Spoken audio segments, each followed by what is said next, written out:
Hey, and welcome to Podcast PD with Christina. I am so excited that you're here with me today. This project has been something I have been thinking about for a while, and I am excited to get started with our first episode. So, before I introduce the research behind today's conversation, I want to start with why I began looking more deeply into childhood trauma in the first place. So, over the past few years, I started noticing a shift in student behavior. Not just more behavior challenges, but a noticeable difference in the intensity, frequency, and complexity of the behaviors. These weren't the behaviors that I had come to expect earlier in my career. And that stood out to me because I have taught and led schools in Chester and in Philadelphia, communities where students have faced significant adversity for decades. And so challenging behaviors were not new to me. But what I was seeing felt different.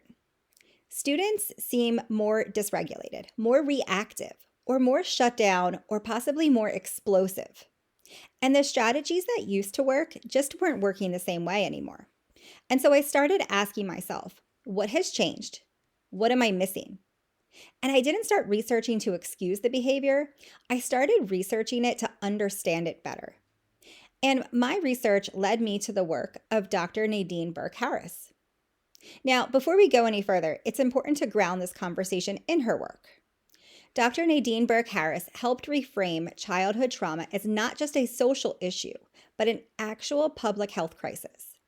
She shared that in the mid-1990s, researchers at the CDC and Kaiser Permanente identified an exposure so powerful that it dramatically increases the risk for 7 of the 10 leading causes of death in the United States.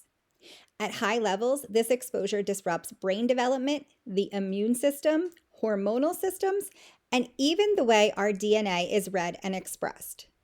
People with very high exposure have 3 times the lifetime risk of heart disease and lung cancer, and up to a 20-year reduction in life expectancy. And yet, most professionals are not routinely trained to screen for or address it. Now, this exposure that I'm talking about isn't chemical. It's not coming from the landfills or the refineries that are all around us. It's not pollution. It's not something that you can see or touch. I'm talking about childhood trauma. Dr. Burke Harris noticed early in her medical career that many children were being referred to her for ADHD. But after thorough evaluations, the diagnosis often didn't quite fit. Instead, many of these children had experienced chronic, severe stress, and their behaviors were being misunderstood. She offers this powerful analogy. If 100 children drink from the same well, and 98 of them get sick, you can keep writing prescription after prescription after prescription. Or you can stop and ask yourself, what's happening in that well? And that question changed the way that I look at student behavior. Because when we understand the whole child, their experiences, their stressors, and their survival responses, we stop asking, how do we control this behavior? And we start asking, how can we support this child? A trauma-informed approach doesn't lower expectations or excuse harmful behavior or remove accountability from it. But what it does do is help us make decisions that are more effective, more humane, and more likely to lead to lasting change. And so today, when I look at behavior, I see it as communication, and I prioritize safety, regulation, and relationships as the foundation for learning. And that's what we're going to explore together. So let's look at how trauma impacts the brain and how the brain responds to danger. Imagine that you're walking through the woods and suddenly you encounter a bear. Your brain immediately signals, danger, danger. Your body releases cortisol, the stress hormone, so you can fight, flee, or freeze. And that response is essential for survival if you're in the woods and you encounter a bear. But here's the problem. Sometimes we live with the bear, and when danger is ongoing, or when a child's brain believes that the danger is ongoing, that stress response never fully turns off. And for children, this is especially damaging because their brains are still developing. And so instead of growing in environments that lead to safety, predictability, and trust, their brains are wired around survival. Now, here's a few key areas of the brain that are affected by trauma. First is the amygdala. That's the alarm system. In traumatized children, the amygdala becomes overreactive.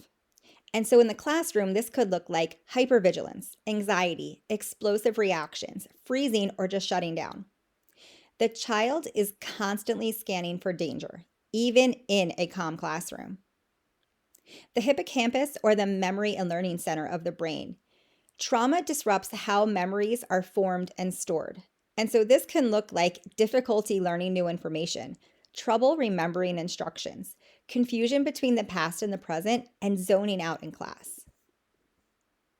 And the last area we're going to talk about is the prefrontal cortex. This is the thinking and self-control area of the brain. This area supports impulse control, focus, emotional regulation, and decision making. And when trauma is present, this area may be underdeveloped or less active. And so that could look like poor attention, difficulty following rules, impulsivity, and having big emotions with little control. But here's a mindset shift that changes everything. Trauma-related behaviors are survival responses, not character flaws. Children have adapted to unsafe environments in the only ways they can. And so they might develop a distrust of adults, a fear of abandonment. They might feel shame, and they develop a belief that the world is unpredictable or dangerous. And because these adaptations happen so early, they actually become wired into their development. And so as educators, when we see defiance, withdrawal, aggression, and noncompliance, we need to ask ourselves a different question. Not what's wrong with this child, but what happened to this child, and how can we set up their experience to be more supportive? And so at the end of each of these podcasts, I want to share some scenarios with strategies that you can apply tomorrow. And so our first scenario is that transition meltdown. Your student is having a difficult time transitioning from recess to math. We observe the refusal behavior, that meltdown, even like emotional escalation, and possibly slow compliance, if any. And when we use a trauma-informed reframe of that behavior, we can say to ourselves, he looks overwhelmed. Transitions are hard, and his body might be in fight or flight. And that means our first goal is regulation, not compliance. And so here are some quick strategies that you can try in the moment. First, think about shrinking that transition. Instead of blowing the whistle, yelling recess is over, clean up, line up, let's get ready for math, we can shrink that transition into smaller pieces. First, you could give a warning. Recess will be ending in 5 minutes, 3 minutes, 1 minute. Blow the whistle, then state it's time to clean up. Narrate what you see the students doing. I see Joe grabbing the basketballs. Layla's gathering her friends up.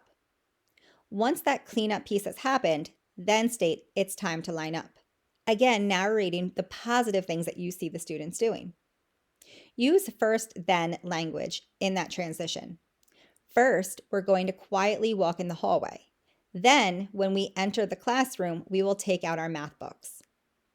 Shrinking the transition helps because it reduces the cognitive load when their brain is stressed.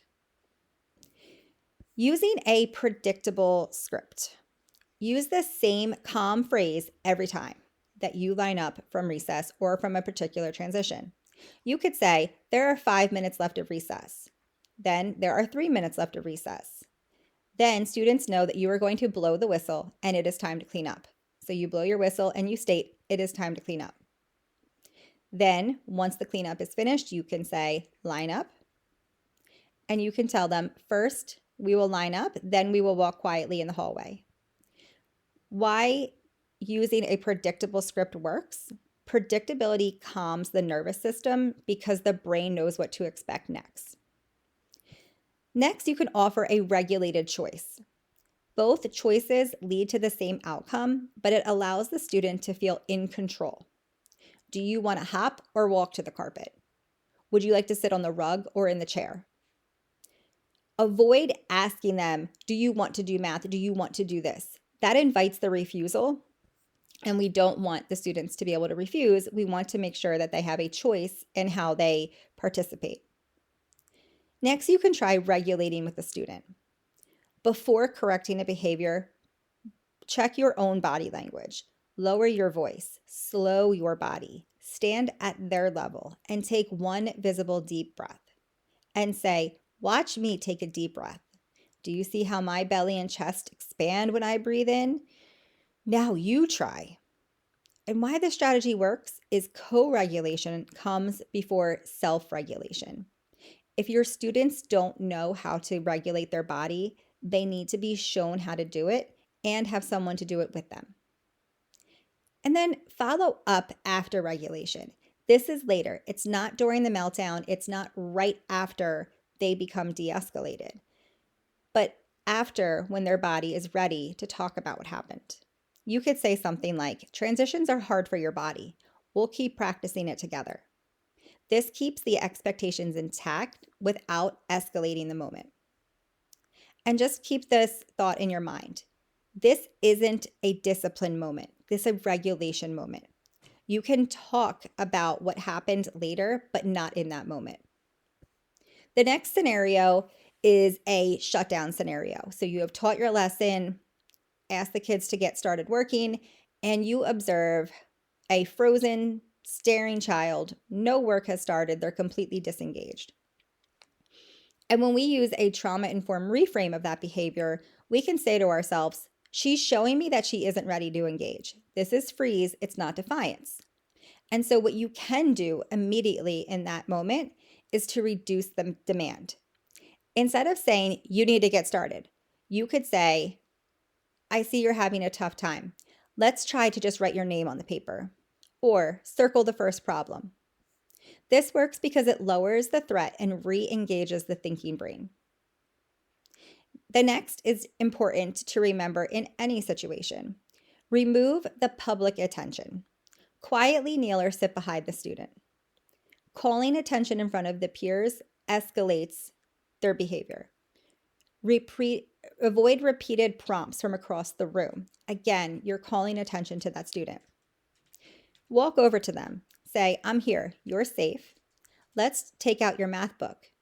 If they do that, good. Now write your name. Try to use some side-by-side support. Start the first item together. Model an example for them. Then pause. You could say, I'll do the first one with you, or I can show you how to do the first one. This builds the momentum of getting started without the pressure. You could also offer a time-based break, not an escape. You can take 2 minutes, then I'll check back on you, and set a visual timer if it's helpful. Avoid, you don't have to do it. Your goal is to pause, allow them to take the time that they need, and re-engage them to complete the task, not avoid the task altogether. And normalize the response. Later, privately with the student, you could say, sometimes our brains freeze when things feel big. That happens to a lot of people. That reduces the shame for the child and rebuilds that trust. And just remember that silence is communication as well. And so when you see that child who is not engaged, that is also communicating something with you.